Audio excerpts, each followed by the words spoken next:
So my mother discussed everything with her parents, सब discuss करते हैं। तो मेरे नाना जी ने एक बहुत अच्छी लाइन बोली कि लाली, फेल होना गलत नहीं है। अगर उसको अपने घर से ये सपोर्ट मिलेगा कि कोई बात नहीं, फेल ही तो हुआ है, हाँ उसको ये समझाना ज़रूरी है कि वो क्यों फेल हुआ, रीज़न क्या था फेल होने का, और वो आगे फ्यूचर में क्या कर सकता है इस फेलियर के बाद, वो ज़्यादा ज़रूरी है। क्योंकि नाना जी ने एक बात और ऐड करी कि अगर आज तुम उसे इस चीज़ के लिए डांट दोगे, उस चीज़ को मारोगे, उसको एब्यूज़ करोगे, उसको गालियाँ दोगे, तो यहाँ से उसको क्या लगेगा कि फेल होना गलत है, और वहाँ से वो बहुत रिजिड हो जाएगा। इंस्पाइट ऑफ मारना डांटना, उसको एक प्रैक्टिकल अप्रोच से समझाओ कि आप फेल इसलिए हुए, whatever be the reason, आप फेल इसलिए हुए, this might be the reason, और अब इस फेलियर को यूज करके क्या कर सकते हो। Because my brother take an conscious decision कि मैं आगे नहीं पढ़ूंगा, now he is a graduate. तो जब उसको एज अ पेरेंट मेरी मदर ने समझाया कि ठीक है फेल ही हुआ है ना, कोई बात नहीं, तो उस बच्चे ने कन्वर्सेशन करी कि आपके ट्यूशन के पैसे खराब, वही वही सारे फियर्स जो मेरी मदर ने अपने पेरेंट के साथ डिस्कस किए थे। उसको कॉन्शियसली समझाया गया कि कोई बात नहीं, हो सकता है तुम्हें साइंस ना समझ में आ रही हो, तुम ह्यूमैनिटीज ले लो, हो सकता है तुम्हें साइंस ना समझ में आ रही हो तो तुम कॉमर्स ले लो। सो द थिंग इज, एक प्रैक्टिकल अप्रोच खोली गई हर पर्सपेक्टिव के लिए कि कोई बात नहीं, हो गया ना फेलियर, अब इस फेलियर को चेंज करते हैं, यहाँ से लर्निंग लेते हैं। क्योंकि देखो, इट्स ओके टू फेल, तो ओके टू फेल है तो ओके क्या नहीं है, उस फेलियर को लेके बैठ जाना ओके नहीं है, उस फेलियर से लेसन ना सीखना गलत है, उस फेलियर को लेके ये अप्रोच कर लेना कि see I am good for nothing, वो गलत है। तो यानी कि जब आप अपनी लाइफ में उस प्रैक्टिकल अप्रोच को लेके आते हैं कि ठीक है हो गया ना, अब हम नेक्स्ट स्टेप लेते हैं। गिविंग अ शिटी एग्जाम्पल, आप जब वॉशरूम में जाते हैं सुबह and you do your morning job, क्या वहां बैठे रहते हैं? नहीं, खड़े होकर आ जाते हो ना, फ्लश भी कर देते हैं। क्यों? क्योंकि because you have done your job, now it's the time to move on. So same way the failure is also that shitty thing, जहां से आपको सिर्फ एक एक्सपीरियंस लेना है कि वाई यू हैव फेल्ड, कौन से एफर्ट्स थे जो आपको और ज्यादा डालने चाहिए थे, जिसकी वजह से यहाँ इस स्टेप को आप अचीवमेंट में नहीं कन्वे कर पाए या नहीं कन्वर्ट कर पाए, और फिर उस चीज को आगे बढ़ते हुए आपको उस फेलियर को सक्सेस में कन्वर्ट करना है। क्योंकि फेलियर को सक्सेस में कन्वर्ट करना इजी हो जाता है because you have number of experiences with you. आपको पता होता है कि अगर मैं ये स्टेप लूंगा तो इससे सक्सेस नहीं मिलेगी, मैं ये स्टेप लूंगी तो यहाँ से शायद दोबारा से ही वही वाला आउटकम आएगा जो पहले आया था। That means you have a different approach to same perspective, जहां से कि आप उसको फेलियर को सक्सेस में जो है कन्वर्ट कर सकते हो। अब आ जाता है कि फेलिंग इन रिलेशनशिप हो गया, या फिर फेलिंग इन हेल्थ हो गया, और maybe failure in profession, does not make you a bad person. Bad choices वहां आती हैं where you stop focusing on that where I want to grow. एक पर्सपेक्टिव को चेंज जब आप कर लेते हैं तो आपका जो रिलेशनशिप है वो स्मूथ वर्क करता है, क्योंकि आपको पता है कि अगर मैं अपने रिलेशनशिप में यहाँ काम नहीं करूँगा या यहाँ इस पर्सपेक्टिव पे काम नहीं करूँगी तो that will give me the same argument and that will make me a failure in my own relationship या फिर इन माई ओन वर्क।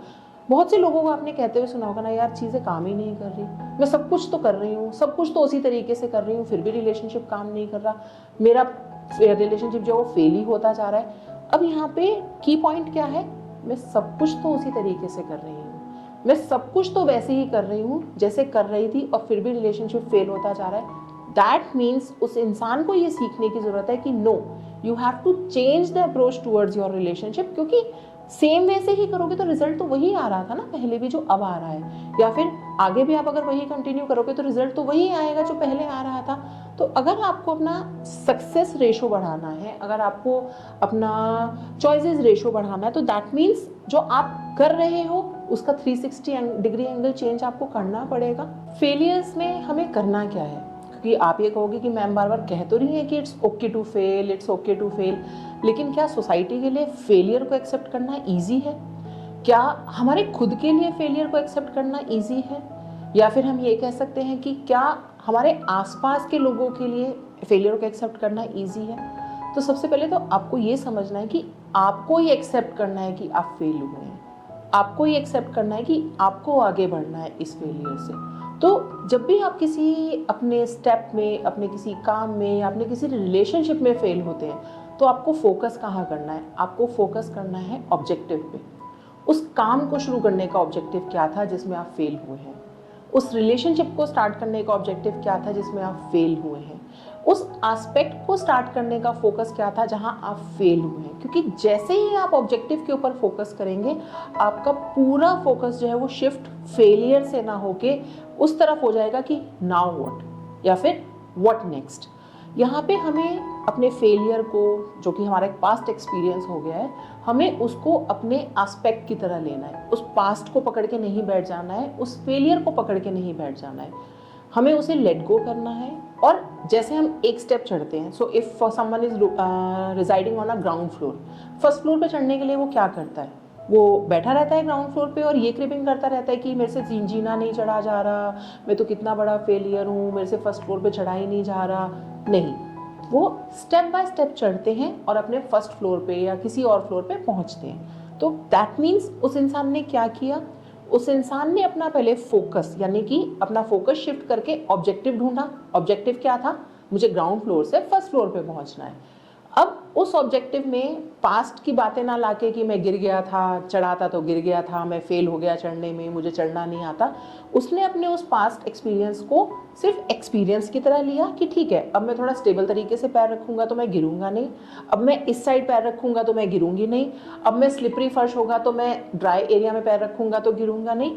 उसने अपने पास्ट को एज अ रेफरेंस लिया और पास्ट को लेट गो करके अपनी स्टेयर्स चढ़ता चला गया या चढ़ती चले गए कि मुझे अब सक्सेस की तरफ, दैट मीन्स फर्स्ट फ्लोर की तरफ मूव करना है। So guys, the whole soul idea of putting this concept into this conversation is, it's okay to fail. What you have to do is you have to use your past as a reference, you have to use your failures as a reference and shift your focus towards the objective. हमने 3 main step में it's okay to fail को इतना comfortable कर दिया कि आपको खुद के लिए एक्सेप्ट करना ईजी हो जाएगा कि yes, I failed in this particular thing and I have to move forward. क्योंकि फेलियर का ही ऑपोजिट सक्सेस है, फेलियर का ही हम ऑपोजिट भी ना कहें, सक्सेसर जो है वो सक्सेस है। क्योंकि जब तक आप किसी एक चीज़ में फेल नहीं होंगे, आपको नहीं पता चलेगा कि इसको करने का सही तरीका क्या है। और 1 दिन का एफर्ट, 2 दिन का एफर्ट, 3 दिन का एफर्ट आपको एक बैड पर्सन नहीं बनाता है। एक सिंगल फेलियर आपको बैड पर्सन नहीं बनाता है, मल्टीपल फेलियर भी आपको बैड पर्सन नहीं बनाते हैं, अनलेस एंड अनटिल आप ट्राई करना ही ना बंद कर दें। So for any kind of reference where you want to understand कि आपका फियर जो है, आपका फेलियर जो है वो आपका बिगेस्ट फियर है या नहीं, आपको अपने फेलियर के बारे में और ज़्यादा समझना है या फिर उस फेलियर से निकलना कैसे है आपको ये समझना है, तो आप गिवन जो स्क्रीन पे जो गिवन नंबर है उस पर टैप कर सकते हैं। प्लस आप मेरे यूट्यूब चैनल को सब्सक्राइब करिए ताकि आपको और वीडियोस अपडेट होती रहें जिसमें कि हम लाइफ एस्पेक्ट्स को, रिलेशन एस्पेक्ट को डिटेल में डिस्कस करते हैं।